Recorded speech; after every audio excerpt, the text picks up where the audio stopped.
어떤 소년이 친구하고 이야기를 하고 있었습니다. 할아버지가 나에게 개를 한 마리 선물해 줘서 내가 이름을 그 개에다가 셰이크스피어라고 이렇게 붙이려고 했어. 그런데 어머니가 야야 그러면 안 된다고 했어. 왜냐하면은 그것은 셰이크스피어를 모욕하는 거다라고 했습니다. 그래서 내가 이 개에게 대통령 이름을 붙이려고 했는데 어머니가 그것도 안 된다고 했어. 그 친구가 이야기를 합니다. 아우 대단히 좋은 어머니시네.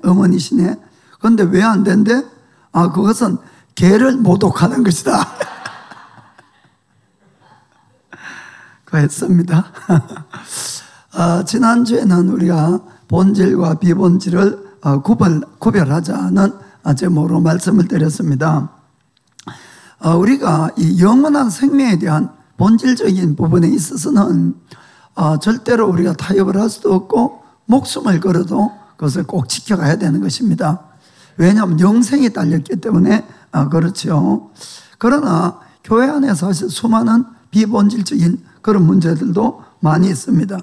그런 것들은 각자 정말로 자기가 마음으로 하나님을 사랑하는 마음에서 하면은 사실은 서로가 좀 다른 것이 있다 할지라도 서로 용납하고 받아줘야 되는 것입니다.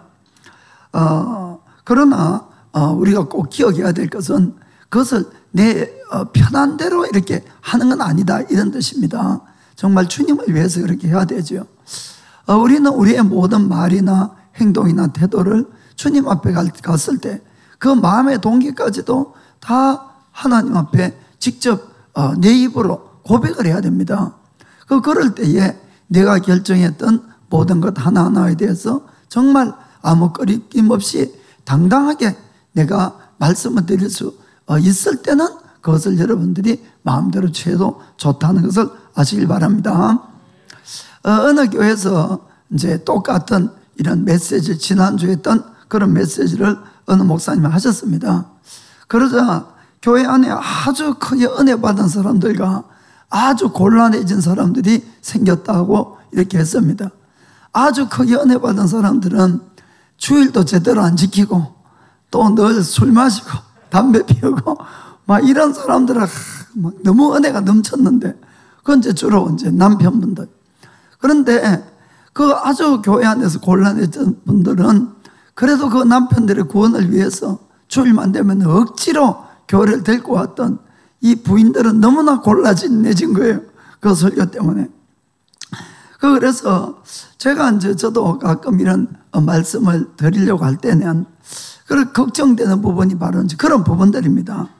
사실은 이 하나님의 진리인데 그것을 자기의 바르지 못한 신앙생활을 이거 덮어가는 그런 구실을 삼으면 안 된다 이런 이야기입니다.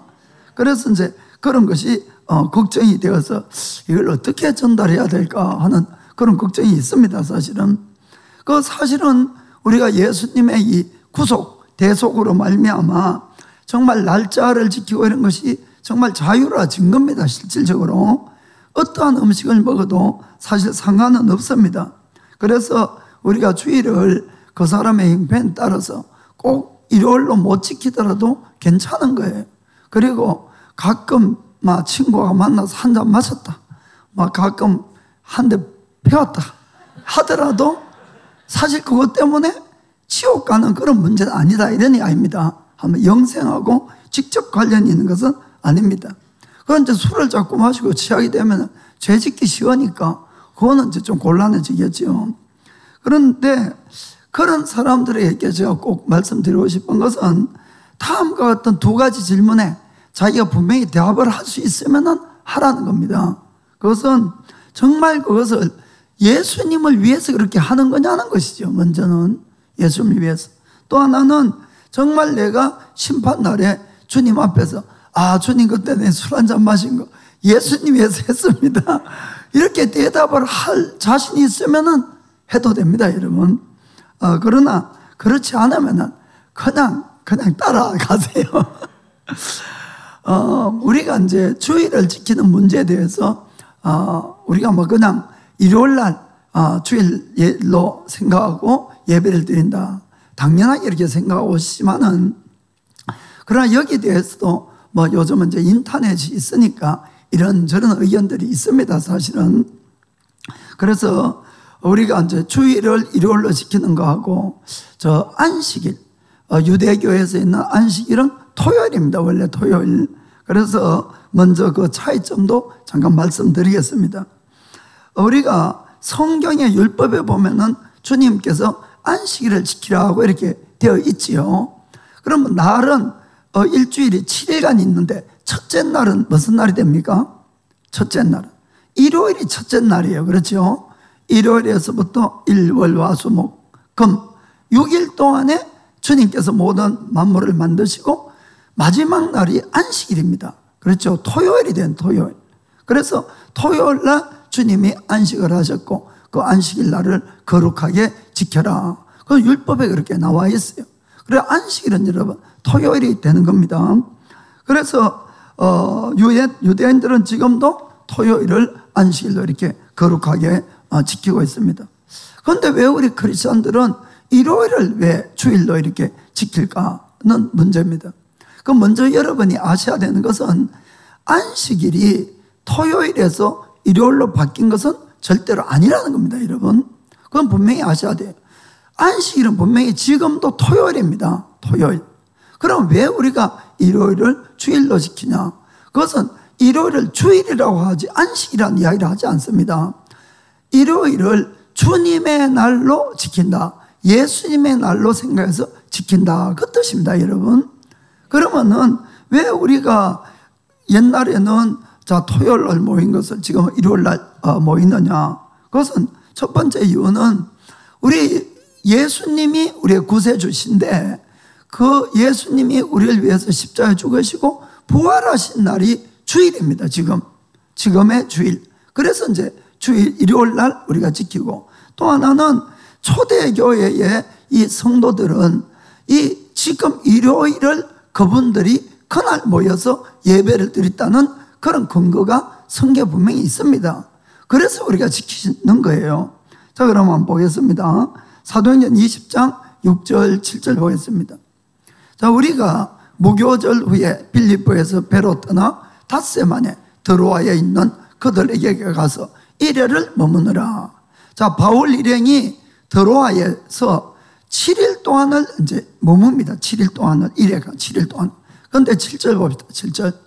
안식 후 첫날에 우리가 떡을 떼려 하여 모였더니, 이렇게 되어 있어요. 안식 후 첫날. 그러면은 안식일이 무슨 날이라고요? 토요일. 그 다음 날의 첫날은 일요일입니다. 일요일 날 이분들이 모여서 떡을 뗐다는 겁니다. 7일 동안 그곳에 있었는데 다른 날 모인 것이 아니고 안식 후에 그 다음 날 모인 거예요. 그래서 떡을 떼는 것은 그냥 밥 먹는다 뜻이 아니고 성경에서 떡 뗀다고 하는 성찬식을 했다 그 뜻입니다.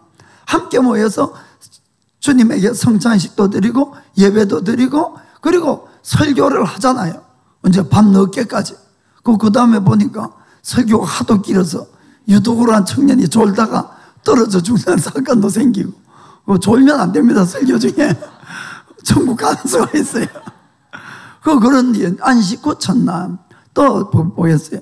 고린도전서 16장 1절 2절 보겠습니다. 자, 성도들을 위하여 연보에 대하여는 헌금에 대하여 이야기입니다. 내가 갈라디아 교회들에게 명한 것과 같이 너희도 그렇게 하라. 자, 헌금을 하는데 이 바울은 고린도 교회만 보낸 것이 아니고 갈라디아 교회도 이 내용을 보냈다, 이런 이야기입니다. 똑같이 해라. 어떻게? 2절 읽어봅시다. 매주일 첫날에 너희 각 사람이 이익을 얻은 대로 저축하여 두어서 내가 갈 때에 헌금을 하지 않게 하라. 아멘. 모여서 언제 모입니까? 매주일 첫날은 무슨 날이라고요? 지금 일요일. 그래서 초대교회 성도들은 안식일 날 모인 것이 아니고 주일 날 모였다, 이런 이야기입니다. 그런데 이런 근거들이 있기 때문에 전 세계의 크리스천들은 일요일 날 모여서 하나님께 예배를 드리는 겁니다. 그래서 우리가 이 토요일이 안식일이 일요일로 바뀐 것은 절대로 아닙니다, 여러분. 우리 크리스천들은 안식일을 이제는 안 지켜도 되게 됐다, 이런 이야기입니다. 이해가 되십니까? 그래서 안식일을 지키는 것이 아니라 주일을 지키는 것이에요. 그런데 이제 인터넷에 가끔 보면은 일요일을 주일로 지키는 것에 대해서 부정적인 그런 의견을 가진 사람들도 있습니다. 그것은 어떤 의견인가 하면은 이 원래 이제 안식일을 못 지키게끔 로마 가톨릭이 뭐 그렇게 만들었다는 그런 이야기입니다. 그래서 이름도 일요일이 영어로 뭐죠? Sunday. Sunday란 뜻은 태양의 날, 그 뜻이에요, 사실은. 그래서 이제 그걸 가지고 야, 그날은 태양신을 숭배하는 그런 날을 살짝 집어연 거다.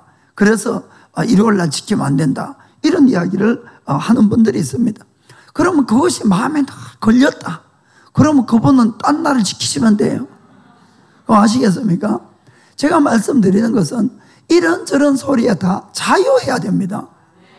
이날 저날이 문제가 아니라 그 뜻입니다. 그걸 자유하게 주님이 다 하셨는데 그걸 또 그 소리 들으니까 싼데이라고 이거 안 되겠는데 이러지 말라, 이 뜻입니다. 그리고 실제로는 여러분 모든 날이 주님의 날이 된 걸 믿으시기 바랍니다. 구약 성경 신약 전에는 모든 날들이 다 정해져 있고 이렇게 했지만은 신약 시대에는 예수님이 그 모든 예법의 본체다고 이렇게 되어 있는 것이에요. 그래서 주님이 오심으로 그 모든 것들을 해결하신 겁니다. 그래서 예수님은 그 사실은 이제 알고 계시기 때문에 일부러 주의 그 안식일을 깨는 것 같은 그런 행동을 해서 오해도 받으시고, 예수님이 주로 병자를 많이 고쳐서 성경이 기록된 것은 안식일 날 많이 있잖아요, 그죠? 그래서 사람들이 저 사람은 안식일을 안 지키니까 하나님께서 온 사람이 아니다 이러고, 어떤 사람들은 야 하나님께서 안 왔으면 어떻게 저런 기적을 하냐, 뭐 이렇게 막 논란이 되고 그랬습니다. 그 어느 날은 길을 가다가 이 안식일인데 제자들이 이 보리 이삭을 이제 따먹었어요. 밀 이삭을. 그 이제 그거 가지고 바리새인들이 또 이제 시비를 그런 겁니다. 왜 안식일에 해서 안 될 일을 하느냐? 여러분 남의 이제 곡식을 따먹은 건 죄가 아닙니다, 여러분. 그 구약성경에 보면은 배가 고프면은 따먹어도 된다고 되어 있어요. 뭐가 죄인지 압니까? 땄다는 행위가 죄입니다. 안식일 날 일을 했다, 이런 이야기예요. 유대인들이 얼마나 철저하게 지금도 안식일을 지키는가 하면은 절대 노동하지 말라 그런다고 엘리베이터 보탄을 안 눌립니다, 여러분. 그래서 그 전날 엘리베이터가 아무리 100층짜리가 돼도 각 층에 서게끔 딱 세팅이 되어 있어요. 전기 스위치도 안 올리는 사람들이 이렇게 철저하게 이제 안식일을 지키니까 보리 이삭 딴 거 가지고 이제 문제를 삼았다, 이런 이야기입니다. 그때 이제 예수님이 여러 말씀을 하고 결론을 말씀합니다. 마가복음 2장 27절 28절.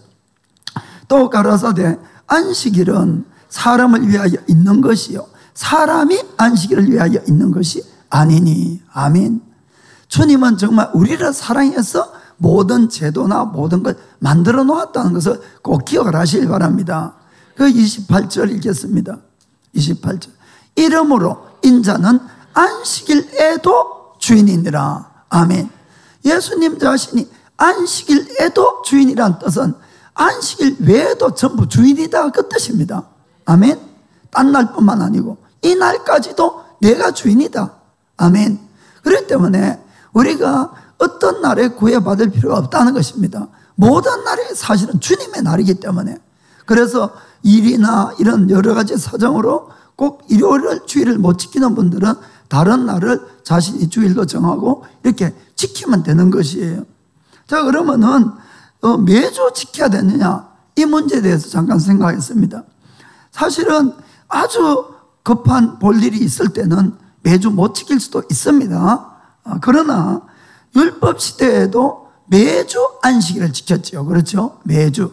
그리고 아까 이 고린도전서 16장 2절 본 것처럼 매주일 신약시대 성도들도 모였다는 겁니다. 그럼 왜 모입니까? 우리가 그냥 형식이 아니잖아요. 우리가 하나님을 믿기 때문에 그분을 사랑해서 그분에게 예배를 드리려고 모이는 거예요. 그럼 정말 내가 하나님을 사랑하고 정말 믿는다면 적어도 일주일에 한 번은 함께 모여서 하나님께 예배를 드리는 것은 지극히 당연하다, 그런 이야기입니다. 아멘. 자, 그래서 오늘도 신앙생활에 대해서 성경 말씀을 통해서 몇 가지 한번 생각해 보겠습니다. 첫째는 교회 중에 덕을 세우는 것이 아주 중요하다는 사실. 덕을 세워라. 자, 로마서 14장 19절에서 20절. 자, 이러므로 우리가 화평의 일과 서로 덕을 세우는 일을 힘쓰나니, 자, 20절. 식물을 인하여 하나님의 사업을 무너지게 말라. 만물이 다 정화돼 그리낌으로 먹는 사람에게는 악하니라. 아멘. 이 말 뜻은 식물을 인한 것, 한마디로 비본질적인 것으로 이 하나님의 일을 방해하지 말라. 만물이 다 정하다는 것은 무엇이라도 다 먹을 수가 있는 것이에요. 그렇죠? 그럼에도 불구하고 끓이김으로 먹는 사람도 있다는 거예요. 그죠? 끓이김으로. 그 사람에게는 그것이 좋지 않게 된다는 것입니다. 그래서 21절에 보면은 고기도 먹지 아니하고 포도주도 마시지 아니하고 무슨 일이든지 너의 형제로 끓이끼게 하는 일을 아니하는 것이 아름다우니라. 아멘. 고기를 먹을 수 있고 포도주 마실 수 있습니다. 그러나 그것 때문에 형제가 시험 든다면 안 하는 것이 더 아름답다는 것이에요. 무슨 말인지 아시겠습니까? 그래서 우리가 주의를 딴 날 지켜도 되고 음식이나 술, 담배 한두 번 한다고 그것이 큰 죄될 것은 없습니다만은, 그러나 한번 생각해 보겠습니다. 우리가 일반적으로 우리가 신자나 미신자나 간에 크리스찬이다 그러면은 이 사람들은 술도 안 마시고 담배도 안 피우고 또 일요일 되면은 교회 가서 하나님께 예배 드리는 사람들, 이렇게 다 알고 있어요, 일반적으로. 그런데 어떤 사람이 10년, 20년 교회를 이제 잘 다녔습니다. 그거 다니면서 주위 사람이 이제 다 저 사람 크리스찬 다 알고 있어요. 그런데 어느 날 이 설교를 들었어요. 아이고, 아무 날 지켜도 괜찮겠네? 아무거나 마셔도 되겠네? 이러고는 이 사람이 갑자기 그날부터 그냥 일요일 날 어디만 놀러 가고 그리고 아무 데서나 술 마시고 담배 피고 막 이렇게 보세요. 그것이 과연 주의 믿지 않는 사람들에게 덕이 되고 하나님의 영광이 되겠냐는 것입니다. 하나님을 위한 것이 되겠냐는 것이죠. 그리고 교회 안에서도 10년, 20년 된 믿음의 선배가 그런 것 하고 있으면은 지금 막 믿는 사람들에게 그것이 무슨 좋은 영향력이 되겠냐 하는 이야기입니다. 그래서 할 수 있지만은 안 하는 것이 더 아름답다 그 뜻입니다. 이해가 되시죠? 그래서 사도 바울은 심지어는 이런 이야기를 합니다. 고린도전서 8장 8절부터 13절, 좀 막 길지만은 한번 읽겠습니다. 자, 식물은 우리를 하나님 앞에 세우지 못하나니 우리가 먹지 아니하여도 부족함이 없고 먹어도 풍족함이 없느니라. 그런즉 너희 자유함이 약한 자들에게 그치는 것이 되지 않도록 조심하라. 지식 있는 너가 우상의 집에 앉아 먹는 것을 누구든지 보면 그 약한 자들의 양심이 담력을 얻어 어찌 우상의 제물을 먹게 되지 않겠느냐. 그러면 너의 그 지식으로 그 약한 자가 멸망하나니 그는 그리스도께서 위하여 죽으신 형제라. 이같이 너희가 형제에게 죄를 지어 그 약한 양심을 상하게 하는 것이 곧 그리스도에게 죄를 짓는 것이니라. 그러므로 만일 식물이 내 형제를 실족케 하면 나는 영원히 고기를 먹지 아니하여 내 형제를 실족지 않게 하리라. 아멘. 우리는 자유하지만은 나의 그 자유가 혹시 믿는 형제나 다른 사람들의 걸림돌이 되면은 하나님께 죄 짓는 것이 된다 그 뜻입니다. 그래서 사도 바울은 심지어는 혹시 내가 고기 먹는 것 때문에 누구 시험을 줄 것 같다면은 영원히 고기 먹지 않겠다는 겁니다. 아멘. 그러니까 우리가 성숙한 자, 믿음에 더 한 발 앞선 자가 어떤 사람이 되어야 되는가 하는 것들을 우리가 잘 마음에 새기실 바랍니다. 그래서 정말 우리가 이 비본질적인 문제에서는 자유합니다만은, 그러나 그것이 덕이 안 되는 것은 하면 안 된다는 것이에요. 성경은 나를 통해서 주님은 그리스도의 향기가 나고 이 세상에 빛이 되기를 원하는 그런 삶을 살기를 원하고 있습니다. 다른 사람들에게 좋은 영향력을 끼치기를 원합니다.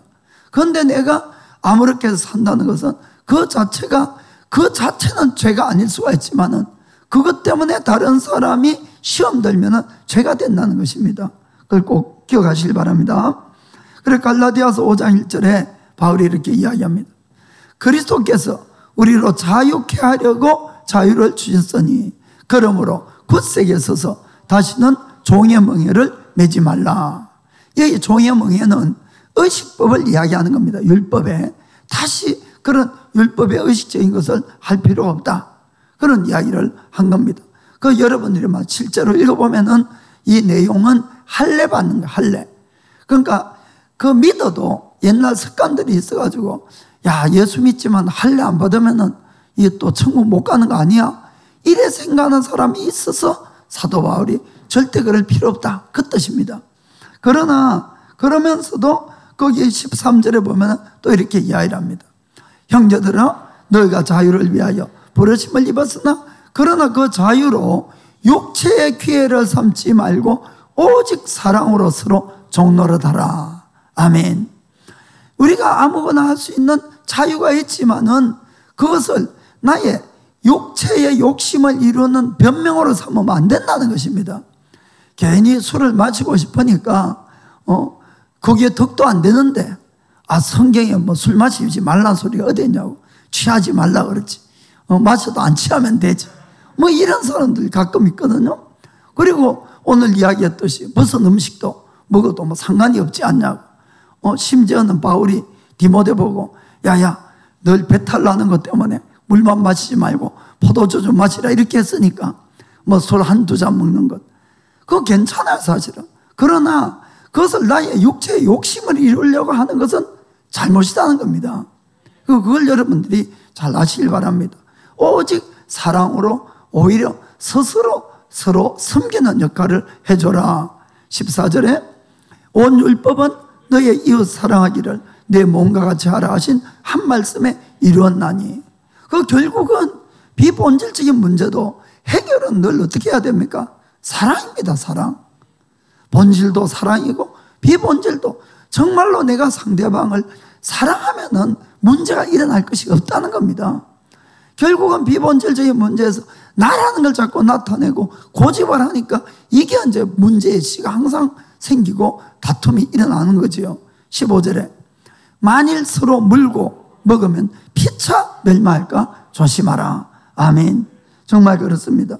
그래서 우리가 정말로 무엇보다도 예수님이 우리가 이 말씀을 주시고 한 것은 무언가를 이론적으로 더 알고 안 알고 이것이 바른 거다, 저것이 바른 거다, 그것이 아니라는 겁니다. 우리가 진정으로 서로 용서하고 서로 용납하고 사랑하는 사람이 되기를 원한다는 것이죠. 아멘. 그걸 여러분들이 꼭 마음에 새겨주시기 바랍니다. 그래서 그런 율법을 자기의 그냥 형편에 맞는 구실로, 또 자기 욕심을 채우기 위한 구실로 이렇게 살면 안 됩니다. 또 특별히 또 자기가 선생이 되기 위해서 이러면 안 됩니다. 반드시 그런 것에 대해서 다 우리가 심판을 받아야 된다는 것을 꼭 아시길 바랍니다. 실질적으로는 여러분, 본질에 대한 것은 하나밖에 없기 때문에 이것이야말로 가르쳐야 되는 것이에요. 이건 선생이 있어야 됩니다. 누군가가. 왜냐하면 본질이니까. 그러나 비본질적인 문제에 대해서는 너무 선생하려고 하면 안 됩니다, 여러분. 그러면은 이게 서로 다툼이 일어나는 것이에요. 무슨 말 뜻인가 아시겠습니까?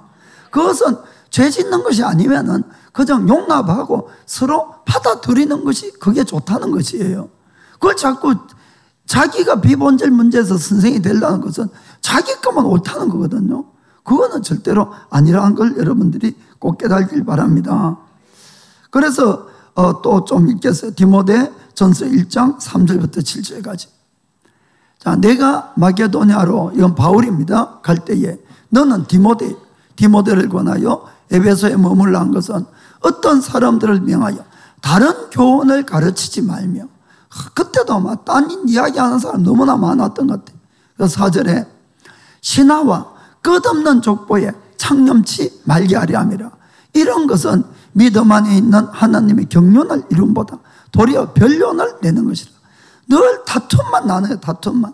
그럼 우리의 목표는 뭐냐? 5절. 경계의 목적은 청결한 마음과 선한 양심과 거짓이 없는 믿음에서 나는 사랑이거늘. 아멘. 정말 늘 우리는 나를 살펴봐야 되는 것이 있습니다. 그것은 내 마음은 정말 청결한가? 나는 선한 양심을 가지고 있는가? 나는 거짓 없는 믿음의 사람인가? 또 그것에서 나오는 사랑의 사람인가? 이것이 가장 중요한 것입니다. 그것을 위해서 사실 주님이 우리를 구원하신 것이에요. 그 다른 어떤 지식을 내가 더 안다, 못한다, 그것은 아무 관계없는 겁니다, 사실은. 그 6절에 보면은 사람들이 이에 벗어나 헛된 말에 빠져 7절에 율법의 선생이 되려 하나 자기의 말하는 것이나 자기의 확증하는 것도 깨닫지 못하는도다. 아멘. 뭐 때문에 예수 믿는지도 제대로 알지도 못한다, 그 뜻입니다. 자, 그래서 우리가 그럼 자, 두 번째는 오직 성령님과 자기 양심에 순종합시다. 성령님과. 자, 그러면 우리가 신앙생활 할 때 어떻게 본질, 비본질을 구분하고 또 비본질 될 경우에 어떻게 덕을 세워가는가, 그런 것들을 어떻게 하면 좋겠습니까? 그건 이제 첫째는 사실 성령님의 민감한 분들은 성령님의 인도하심을 잘 받으면 됩니다. 그리고 그 이것저것 잘 안 되면 그냥 말씀에 순종하시면 됩니다. 적힌 말씀에. 또 그 다음에는 내 양심에 순종하는 거예요. 그건 요 세 가지를 간단히 말씀드릴게요. 자, 먼저 로마서 14장 17절. 하나님의 나라는 먹는 것과 마시는 것이 아니에요. 오직 성령 안에서 의와 평강과 희락이라. 아멘. 하나님의 나라, 먹는 것, 마시는 것, 비본질이죠. 비본질. 그것이 아니고 본질은 우리 속에 의와 평강과 희락이 있는 겁니다. 그것은 어떤 때 가능한가? 내가 성령님 안에 있어야 가능해지는 겁니다. 성령님 안에. 우리 인간 안에는 늘 인간적인 생각과 육신의 욕심이 있기 때문에 억지로 아무리 진리를 알아도 바르게 신앙생활을 할 수가 없습니다.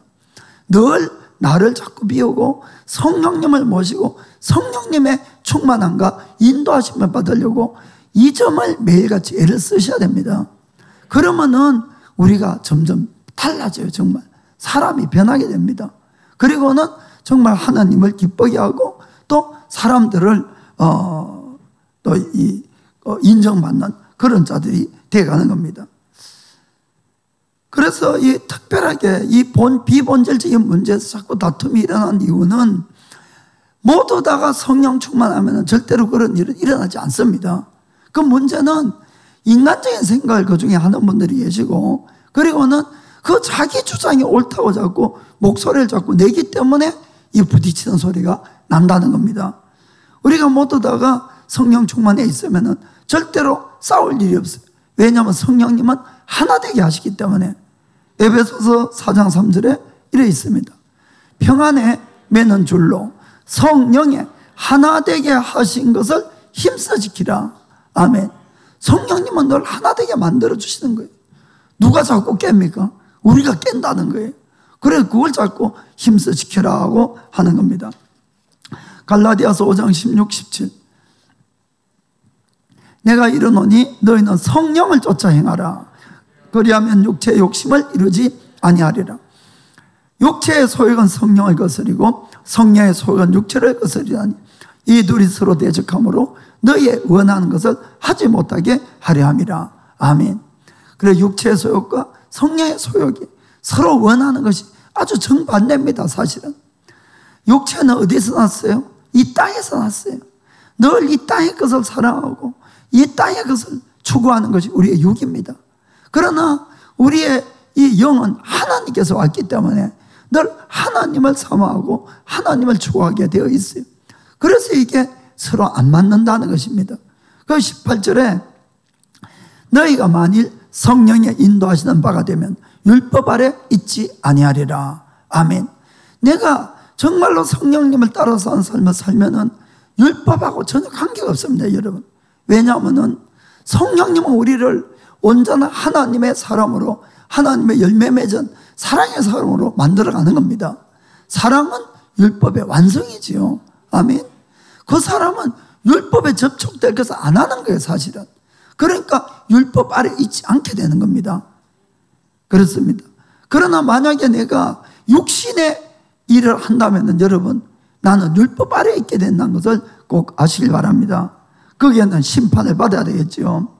그럼 우리가 내가 지금 성령님 안에 있는지 육신 안에 있는지 이것은 간단하게 알아볼 수 있어요. 지금 나의 어떠한 생각과 마음이 더 많고 내가 어디를 따라가는가를 보면 금방 알 수가 있는 겁니다. 자, 그 갈라디아서 5장 19절에서 21절까지 육체의 이런 현저하니 곧 음행과 더러운 것과 호색과 우상숭배와 술수와 원수를 맺는 것과 분쟁과 시기와 분냉과 당짓는 것과 불리함과 이담과 투기와 술취함과 방탕함과 또 그와 같은 것들이라. 아멘. 내가 이런 생각에 사로잡혀 있고 실제로 내가 그런 걸 하고 있고 이러면은 솔직하게 나는 육의 사람이라고 인정하셔야 됩니다, 여러분. 그래도 나 예수 믿어 이러면은 소망이 없어요. 내가 잘못됐으면 잘못된 걸 인정을 해야지 벗어날 수가 있는 겁니다. 늘 이런 것에 내가 헤매고 있고 그냥 이것만 붙들고 따라가면은 뭐라고 되었습니까? 전에 너에게 경계한 것 같이 경계하노니 이런 일을 하는 자들은 하나님의 나라를 유업으로 받지 못할 것이요. 분명히 경계하고 있는 겁니다. 우리가 예수님 한번 믿었다고 정말 구원받는 것이 아니에요, 여러분. 온전하게 주님 앞에 갈 때까지 좁은 길을 끝까지 가야 된다는 것 꼭 아시길 바랍니다. 그래서 바울이 전에도 경계하고 지금도 경계하지만 여기에 빠지면 안 된다는 것을 이야기하는 겁니다. 그래서 여러분들이 혹시나 내 속에 이 육신적인 생각이 막 있는데 그때 막 주장하고 싶은 것들이 있거든요. 또 모여서 뭐 회의를 하든 뭘 하든 서로 의견을 내든 그럴 땐 정말 제발 입을 꼭 좀 다무시길 바랍니다. 그냥 본인을 위해서 제가 그러는 것이에요. 내가 여기에 있는데 내가 아무리 그럴듯한 주장을 해도 절대로 그것은 하나님이 기뻐하지도 않고 하나님을 대적하는 일이 된다는 것입니다. 그래서 로마서 8장 7절 8절에 분명히 그렇게 이야기합니다.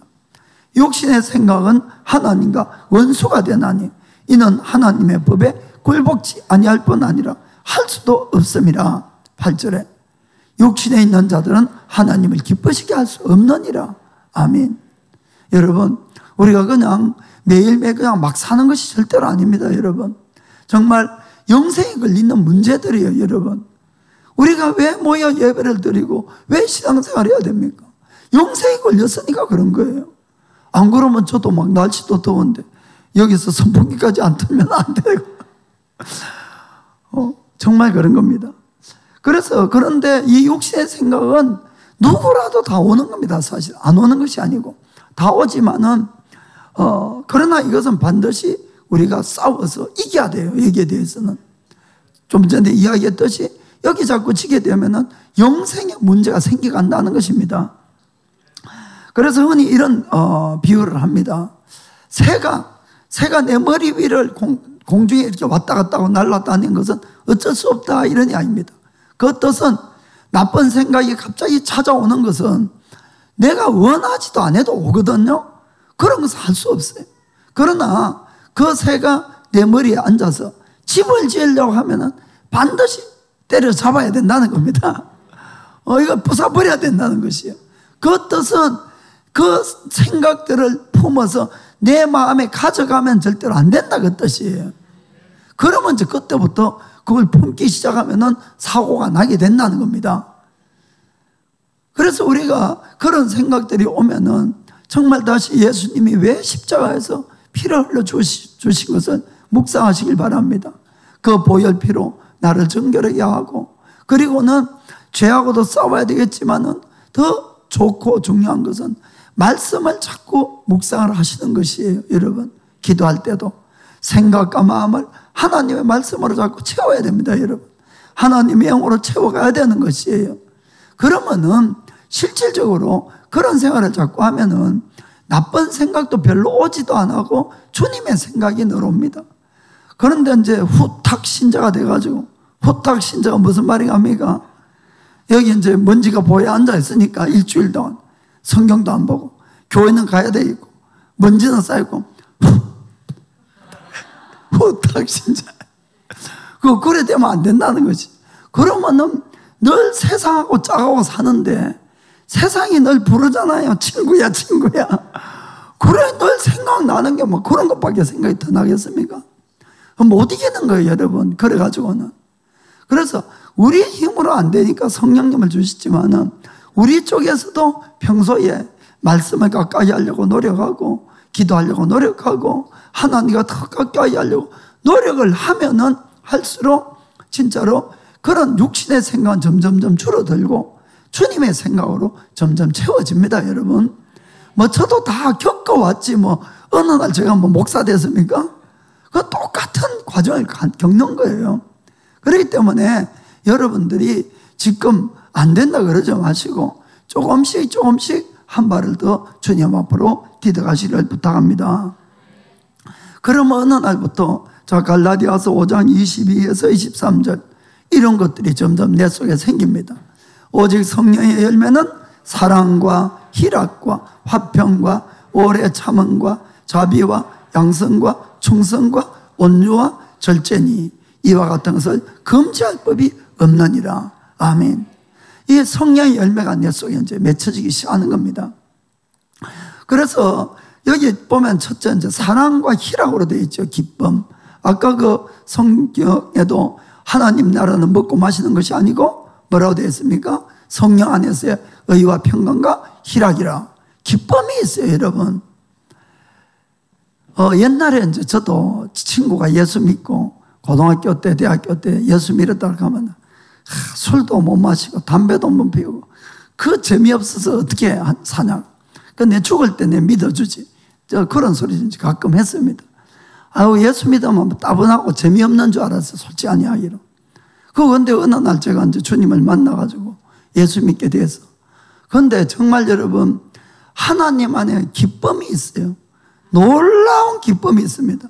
세상이 주는 기쁨이 아니에요, 이거는. 정말로 그 기쁨을 맛을 보면은 정말 신앙생활을 하기가 참 수월해지는데 그런 기쁨을 못 보니까 세상이 더 재밌는 거예요, 늘. 이게 문제입니다. 그래서 제가 막 그 기쁨에 넘치가지고는 친구들 그 다음에 만나면 야, 너 예수 안 믿고 무슨 재미로 살아가냐고.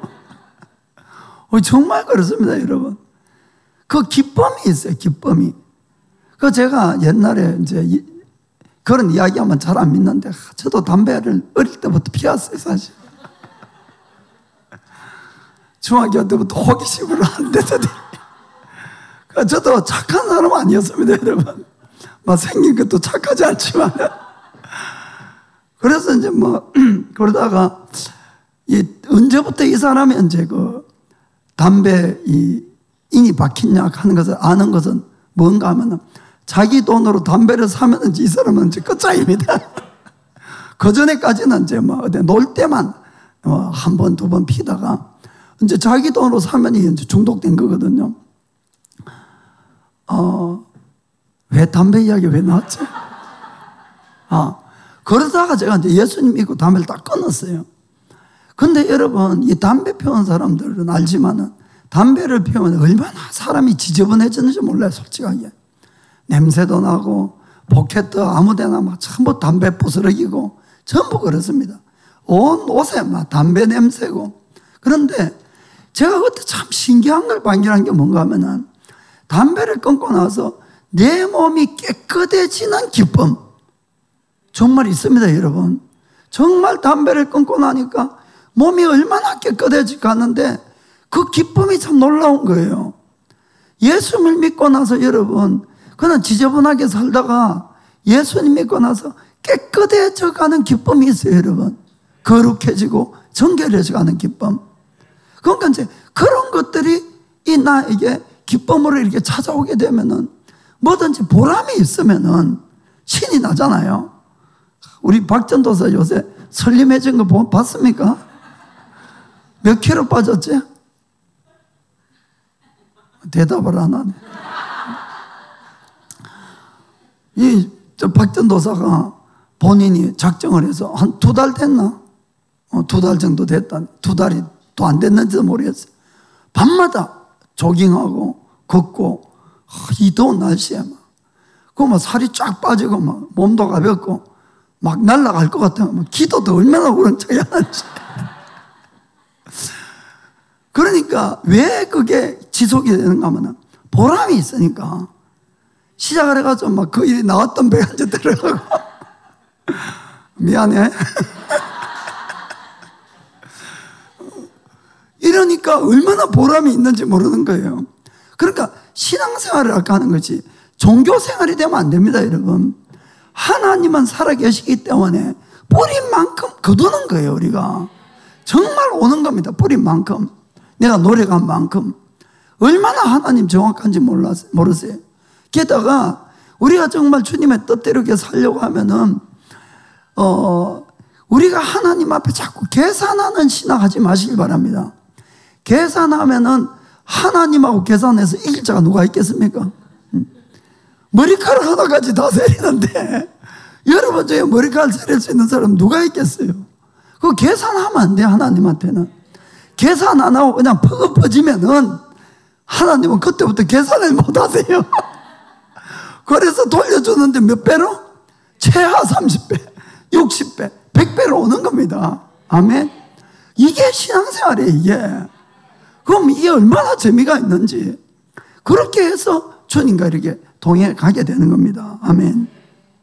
그래서 우리가 예수님을 믿는 사람은 어떤 면에서는 자기하고는 싸움이라는 것도 여러분 아시길 바랍니다. 그래서 갈라디아서 5장 24절 25절에 그리스도 예수의 사람들은 육체와 함께 그 정과 욕심을 십자가에 못 박았느니라. 아멘. 25절에 만일 우리가 성령으로 살면 또한 성령으로 행할지니. 아멘. 자, 꼭 행해 가시길 바랍니다. 그런데 이제 어떤 분들이 이렇게 이야기하죠.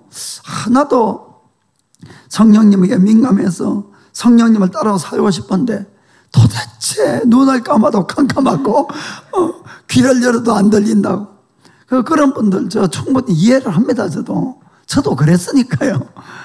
그럴 때는 그냥 좀 순수하게 단순하게 성경 말씀대로 한번 살아보려고 작정을 하시길 바랍니다. 하나님이 하라 그러면 해보고 하지 말라 그러면 끊어보고 여러분이 정말 그렇게 살면은 하나님이 정말 내가 딴 길을 가도 막 억지로 들어서라도 바른 길을 갖다 놓습니다. 정말 그렇습니다. 그거 한번 꼭 테스트를 해보시길 바랍니다. 그러고는 시간이 지나면은 하나님이 하락하는 것도 하고 하지 말라는 거 안 하고 이렇게 하면은 기쁨이 와요. 제가 아까 말씀드린 대로 정말 저는 하나님 말씀에 대해서 참 많이 순종을 하려고 애를 써봤어요. 그런데 그때마다 하나님이 참 큰 은혜를 주셨습니다. 그 다음에는 자기 양심의 소리를 순종하는 겁니다. 이게 참 중요합니다, 여러분. 여러분들이 성령님의 음성을 나는 아직까지 못 들어서 많으실 줄 알아요. 그러나 여러분에게 양심의 소리가 있다는 것을 다 인정하시죠. 양심의 소리. 그래서 그 양심의 소리에 여러분들이 순종하는 것이 하나님께 순종하는 것이 되는 것입니다. 양심의 소리 난 들어본 적이 없는데 둘 중에 하나입니다. 그런 분은 양심에 끌어끼는 일을 한 번도 안 했든지 그러면 안 들리니까 하나는 거짓말하든지 둘 중에 하나입니다. 그래서 사도 바울은 그 위대한 하나님의 사람 사도 바울도 몇 번이나 성경을 이렇게 읽어보면은 양심을 따라서 신앙생활한다. 이 소리를 많이 합니다. 자, 한 두 가지만 보겠어요. 사도행전 23장 1절 보겠습니다.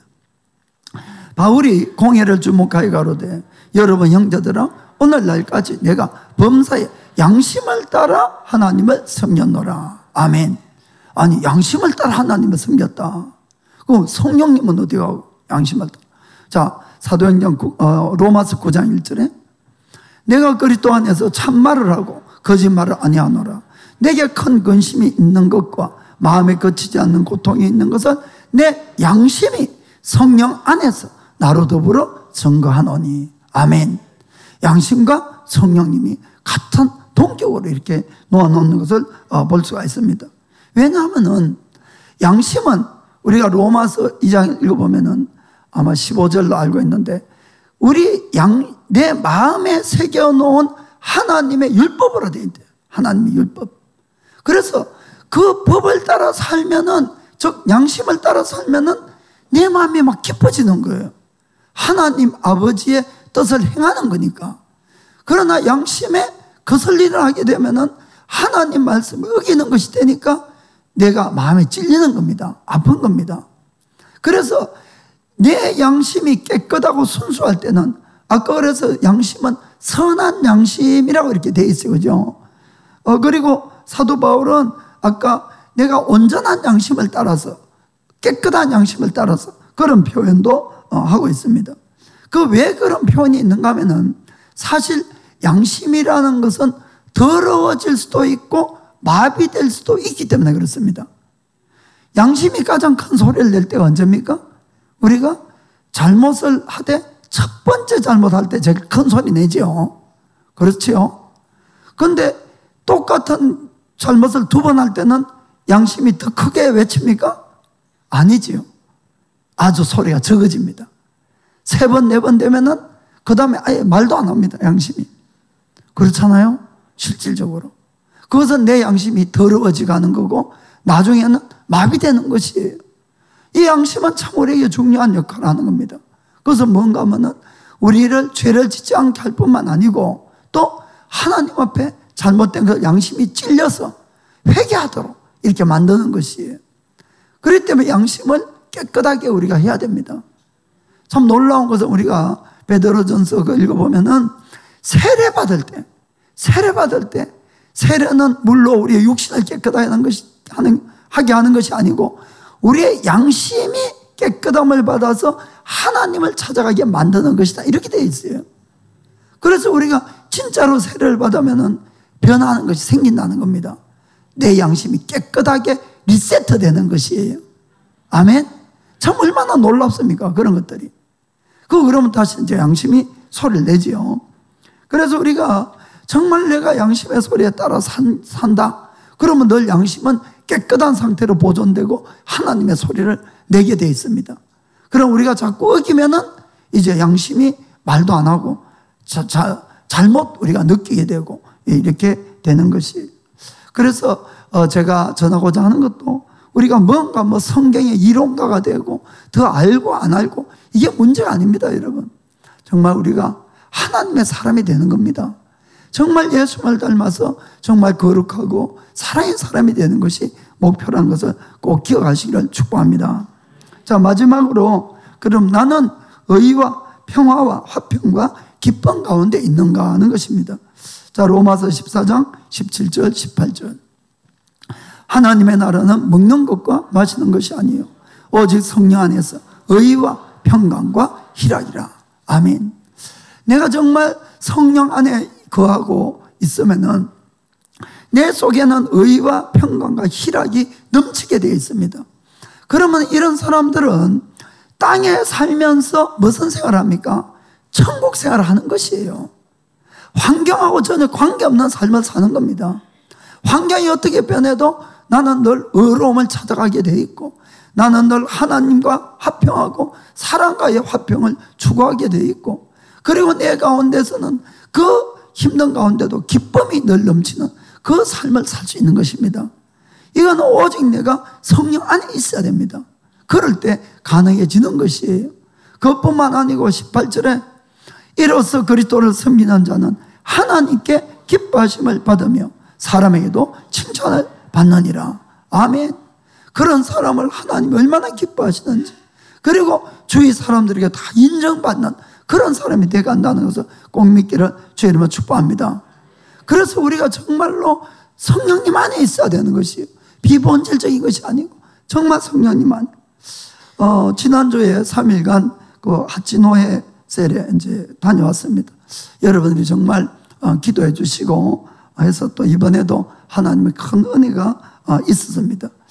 지난 금요일 저녁에 이제 사모님이 메시지를 하셔서 뭐 대충 내용은 다 알고 계시겠지만은 그래도 막 같은 감정인데 또 처음 듣는 분도 계셔서 함께 좀 나누기를 원합니다.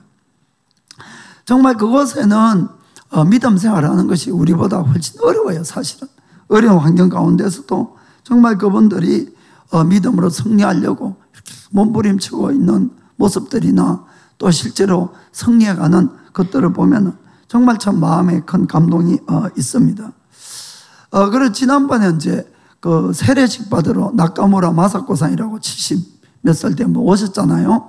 거기서 막 내장도 다 엉망이 돼가지고 정말 다 무릎도 힘들어서 지팡이 잡고도 잘 못 걸으시고 또 이 뭐 귀가 한쪽은 아예 안 들리시고 또 불면증으로 이렇게 늘 고생하던 이분이 뭐 가니까 완전히 더 건강해지셔가지고 막 시종 그냥 기뻐서 막 웃으면서 막 그러시는 거예요. 그런데 이 뭐 기뻐서 뭐 어쩔 줄 모르겠다는 거예요.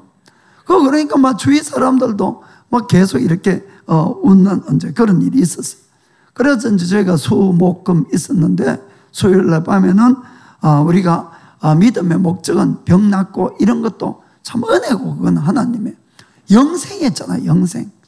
그거를 이제 잘 붙들어야 되니까 그래서 이제 믿음 생활 바로 하자고 막 그런 이야기를 전했습니다.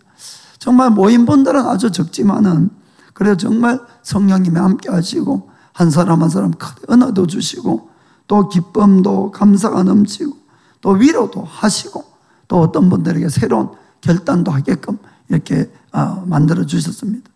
그런데 목요일 날 점심을 먹고 났는데 그 묵가회상이 일이다가 이제 저희 갑자기 여기서 한 30분간 차로 가면은 거기에 귀가 안 들리는 할머니가 계시는데 아직까지 예수님은 안 믿지만은 가서 기도 좀 해줄 수 있냐고 이렇게 묻는 거예요. 좀 곤란했지만 안 된다 할 수는 없잖아요, 사실은. 그래서 이제 가자고 했어요. 그런데 참 믿음이 없는 저는 좀 곤란했어요, 사실은. 믿지도 않는 83살 된 할머니가 갑자기 가서 뜬금없이 기도한다고 이 귀가 들리겠는가. 그게 좀 이제 사실 걱정이 됐어요. 그래도 막 이왕 그래 된 거 뭐 하나님께 맡기고 가야지요. 그래서 이제 갔는데 이분들이 막 믿음이 저보다 막 얼마나 좋은지 저는 늘 이 걱정 저 걱정하는데 그런 분들이 뭐고 막 기도하면 낫는다고 생각하니까 막 가는 거예요, 그냥. 그래서 이제 갔습니다. 이제 가니까 마침 그분이 이제 반일하고 이렇게 마치고 오셨어요. 83살인데. 이분이 이쪽 귀는 완전히 뭐 어릴 때부터 안 들렸고 이쪽 귀가 좀 들리는데 아주 가늘게 들리는 거예요. 아주. 그래서 이제 이쪽 귀 앞에 대고 큰 소리로 하면은 알아는 들으세요. 그런데 이분이 이제 그러다 보니까 남들하고 대화가 잘 안 되잖아요. 그래 이제 외롭고 혼자 있고 또 그러다 보니 혼자 세계에 있으니까 아예 들으려고는 안 하고 말만 이렇게 하시려고 하는 좀 그런 타입이 이제 돼버린 것이. 그래서 이제 이분에게 큰 소리로 할머니 귀 낫게 하려고 예수님 이름으로 우리 기도하자고 그 목사님까지 모셔왔어요. 가니까 싫어 가는 거야. 아니 몇 번을 이야기를 해도 싫다는 거야. 싫다는 거야. 자기는 기도해서 안 낫는다고 싫다고. 그래서 이제 제가 1분만 그러면 기도하자고 그래 이야기하라 그랬어요. 그러니까 1분만 이제 하자 하고는 그냥 다짜고짜 기도했어요. 그냥 붙들고 이분 싫다니까. 그렇다고 그 멀리까지 가서 그냥 올 수는 없잖아요. 그래서 정말 하나님 앞에 또 간이 전절하도록 기도했지요. 그래야 뭐 1분이니까 뭐 단 기도 있습니까? 그냥 예수 이름으로 안 들리는 기는 들리라 하는 수밖에 없으니까. 그건 기도하고 나니까 아우 할머니가 표정이 싹 바뀌었어요. 뭐라고 하는가 뭐 마치 막 스피커가 막 돼가지고 이야기하는 것도 하고 그 이야기한 거예요.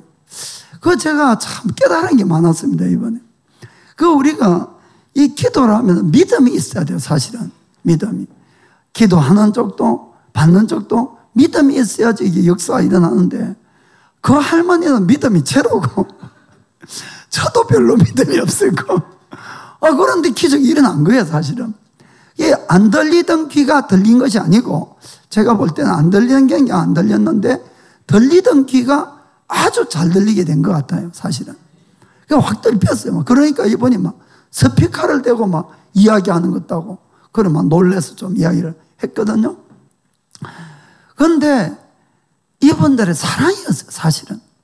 하나님이 그 한 영혼을 사랑해서 정말 복음을 전하겠다고 여러 번 찾아갔죠 그전에도. 그런데 안 받아들이다가 그 이제 기도할 기회가 생겨서 기도하는데 이때 역사해 주신 겁니다 한마디로 하나님이. 그건 그분들의 사랑이었어요. 그래서 갈라디아서 5장 6절에도 이런 말씀이 있습니다. 같이 읽어봅시다. 그리스도 예수 안에서는 할례나 무할례가 효력이 없대. 사랑으로서 역사하는 믿음뿐이니라. 아멘. 비본질적인 것은 아무 소용이 없고 사랑으로 역사하는 믿음뿐이다. 아멘. 뭘로 역사한다? 사랑으로 역사하는 겁니다. 사랑으로.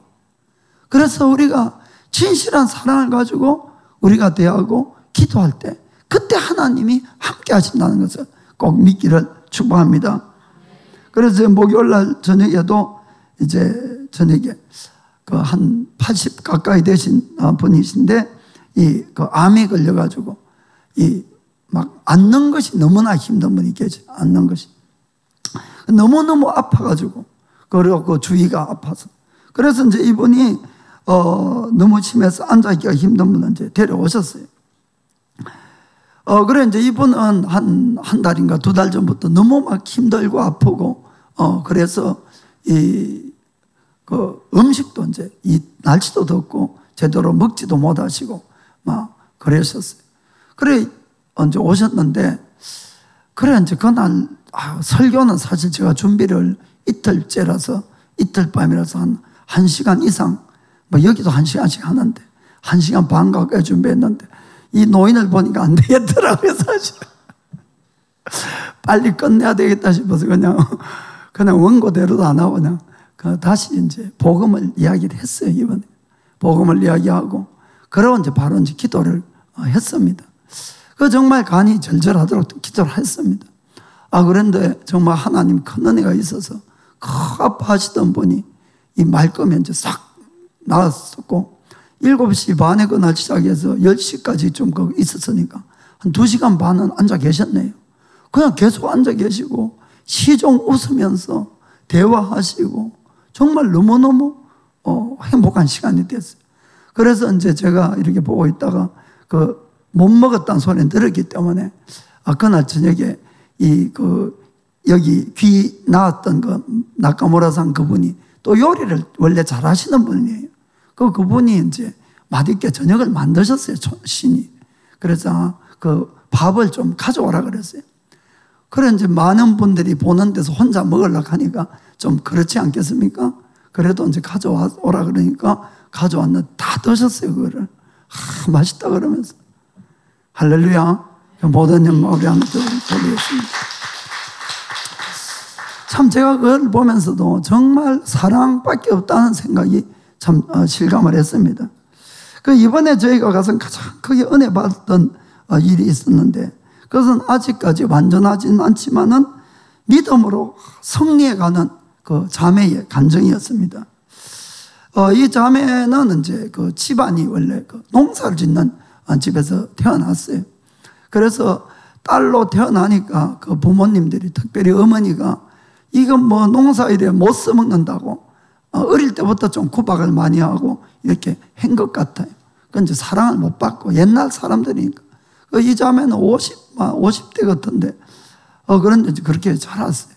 그런데 시집을 이제 와도 그 집에도 이 농사 짓는 집인데 언제 이분이 예수님을 믿어서 교회를 간다 그러니까 농사 짓는 집에 일요일 날 또 제일 바쁜데 막 그것 때문에 이제 남편부터 시작해서 뭐 시아버지, 시어머니 막 다 그냥 이 구박을 하고 박해하는 좀 그런 자매가 있었어요. 그것뿐만 아니고 밤에는 일절 외출 금지가 돼가지고 집회를 해도 사실은 못 오는 거예요, 이분은.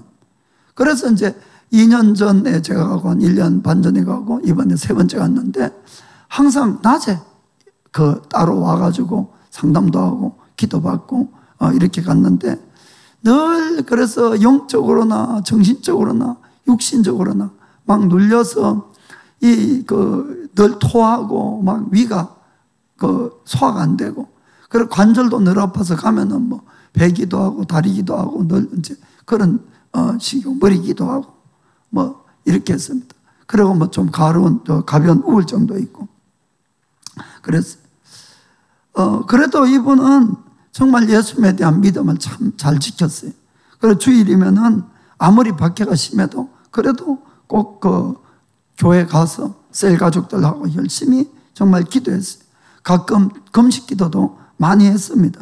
그래서 이제 이번에 저희가 간다 그러니까 또 3일 금식 기도하면서 준비한다고 가길래 제가 걱정이 됐어요. 이 더운 날씨에 하루 종일 밭일을 하는데 그거 안 먹고 어떻게 견딥니까? 그래서 무리하지 말라고 그래 이제 연락을 하니까 그래도 하루 금식했다고 그래 이야기를 하더라고요. 이번에 만났는데 항상 얼굴이 어두웠거든요. 얼굴이 활짝 폈어요. 너무너무 기뻤어요. 너무너무. 그래서 그 이후로 이제 들어보니까 그래서 좀 이제 몇 년 전부터인지는 잘 모르겠지만은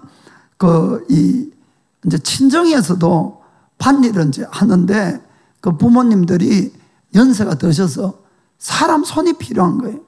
시집간 딸 보고 미안하지만 와서 도와달라고 그런 거예요. 여기도 농사일이 있는 걸 알면서도 이제 사람 손이 부족하니까. 그래서 이제 이 따님은 옛날에 상처나 여러 가지 있고 자기도 너무 바쁘지만은 그래도 십자가를 지기로 작정하고 이제 달려간 거예요. 그래서 오전 중에 이쪽 밭일하고 오후에는 또 거기 가서 이제 밭일하고 막 이렇게. 그러니까 일은 막 배 갑자기 가까이 늘었으니까 얼마나 힘이 드는지 전혀 쉴 수도 없고 매일같이 그렇게 했는데 그런 희생이 이게 이제 시간이 점점 지나면서 친정 어머니가 너무너무 이 딸이 감사해진 거예요. 너무너무 사랑스러워진 거예요. 그래서 이제 말끝마다 그래 딸아 고맙다 하고 정말 네가 있어서 그렇다 하고 계속 그런 이야기를 이제 하니까 거기에서 이제 옛날에 그 상처도 다 씻어지고 결국 이제 자기가 십자가를 지고 그 고생은 했지만은 어머니하고 이 관계가 회복이 되기 시작한 거예요. 그러고는 이 아픔이 다 사라지고 오히려 지금 어머니의 사랑을 느낀다는 거예요. 그것이 너무나 감사하다는 거예요, 이 딸이. 몸은 물론 너무 힘든 그런 상태지만은 그래서 이제 여기서 이분이 확신해가지고 승리의 길을 가게 된 거예요. 그래, 끝까지 내가 십자가 지고 가겠다. 그 작정을 이제 한 겁니다. 이번에는 가서 제가 이번에 몸을 위해서는 기도를 안 했어요. 아픈 데가 없다는 거예요. 늘 토하고 아프고 이렇게 다 없어지고 다리도 더 건강해지고 괜찮다는 겁니다.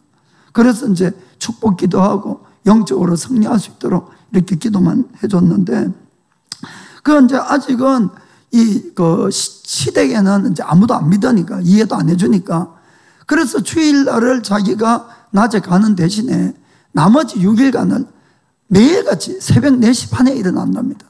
30분간 기도하고는 나머지 밤 10시 반까지 자기가 해야 되는 일을 막 양쪽 집을 뛰어다니면서 다 한다는 거예요.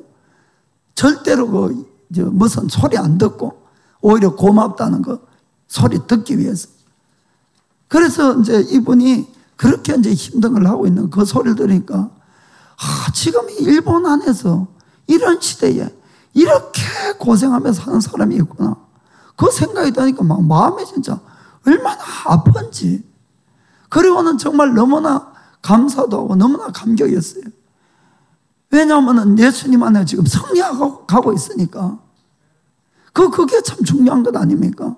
그게 힘든 것이 중요한 것이 아니고, 물론 힘이 덜 들면 좋겠지만, 그래서 이제 이분이 그게 이제 이 빛이 비치니까 소망이 생긴 겁니다. 그래, 아유, 그 고생을 하면서 이렇게 위로하니까 그래도 얼마나 겸손하게 이야기하는지. 참, 내가 이 고집이 세서 그렇다고. 내가 여긴 고집이 센 사람 더 많은데. 아이고, 얼마나 이쁜 소리 하는지. 정말 자기가 고집이 세서 그렇다고. 그냥. 그러고는 그걸 받아들이고. 그래서 자기가 이제 예수님을 믿고 이렇게 하니까 반드시 양쪽 집안 다 구원받을 것이고 정말 앞으로 더 행복해질 거라는 그런 이야기를 하는데, 막 이쪽에서 은혜를 받아가지고 막 저희가 막 눈물을 흘렸습니다. 아멘. 그래서 정말 하나님은 우리를 참 은혜를 내려주세요. 은혜를. 정말 기도하면은 여러 가지 필요도 채워주시고 문제도 해결하고 치료도 하시고 정말 기적을 베푸시고 또 영원한 생명까지 주시고. 그런데 우리가 그 이유를 잘 알아야 됩니다. 그것은 우리를 예수님을 닮는 사람으로 바꾸려는 것이에요. 성령의 사람들로 바꿔가려는 것입니다. 그렇게 해서 우리를 통해서 주님을 증거해가는 일을 하기를 원하는 겁니다. 힘든 거 압니다. 저도 신앙생활이. 그러나 우리가 그냥 매일매일을 보내는 것이 아니라 주님 안에서 매일같이 한 걸음 한 걸음 성장을 향해서 꼭 달려가시길 바랍니다. 그렇게 하시면은 정말 자유가 있는 것이에요. 기쁨이 있는 것이. 그리고 주님과 무엇보다 연합되기 때문에 마음에 생각하는 것은 다 거의 주님이 이루어져 주시는 것이에요. 그리고는 하나님의 기쁨이 되고 주위 사람들에게도 인정을 받게 된 줄 믿기를 주님으로 축복합니다. 기도하겠습니다.